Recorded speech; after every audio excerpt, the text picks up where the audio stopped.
দেবো তোমায় লাল শাক ভাজা, লাল শাক না সরি কলমি শাক, সবুজ শাক। তো বন্ধুরা আজকে আমাদের একদমই সিম্পল রান্না বান্না, একদম সবুজ শাক ভাজা, অল্প অল্প সব পদ। অল্প পদ হলে কি হবে, আমার আর আমার ছেলের কি বলতো, মাছ আর ভাত হলে ব্যাস, আর কিচ্ছু লাগবে না। কাতলা, আর এই যে দেখো কাতলা মাছের ঝোল করেছি হালকা পাতলা করে, বেশি কিছু মশলা ফসলা দেইনি, জিরের গুঁড়ো দিয়ে করেছি। আর এই যে কলমি শাক বেশি করে রসুন দিয়ে ভাজা করেছি, টিফিনটা দারুণ লাগে। তো এই আজকে রান্না বান্না। আসলে আমরা মানে আমি আর আমার ছেলে মাছটা খেতে খুব ভালোবাসি। এটা একটা খেয়ে দেখো,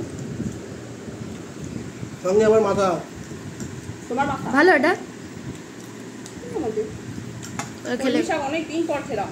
আর আমি লাল শাক আর কলমি শাকটা ভীষণ পরিমাণে ভালো খাই। আমিও খুব ভালো খাই, সেটি শাকও ভালো খাই। সেটি শাক, সব শাকই মানে শাক ভাজাটা ভালো লাগে বেশি। সবজি দেখলে পাগল হয়ে যায়।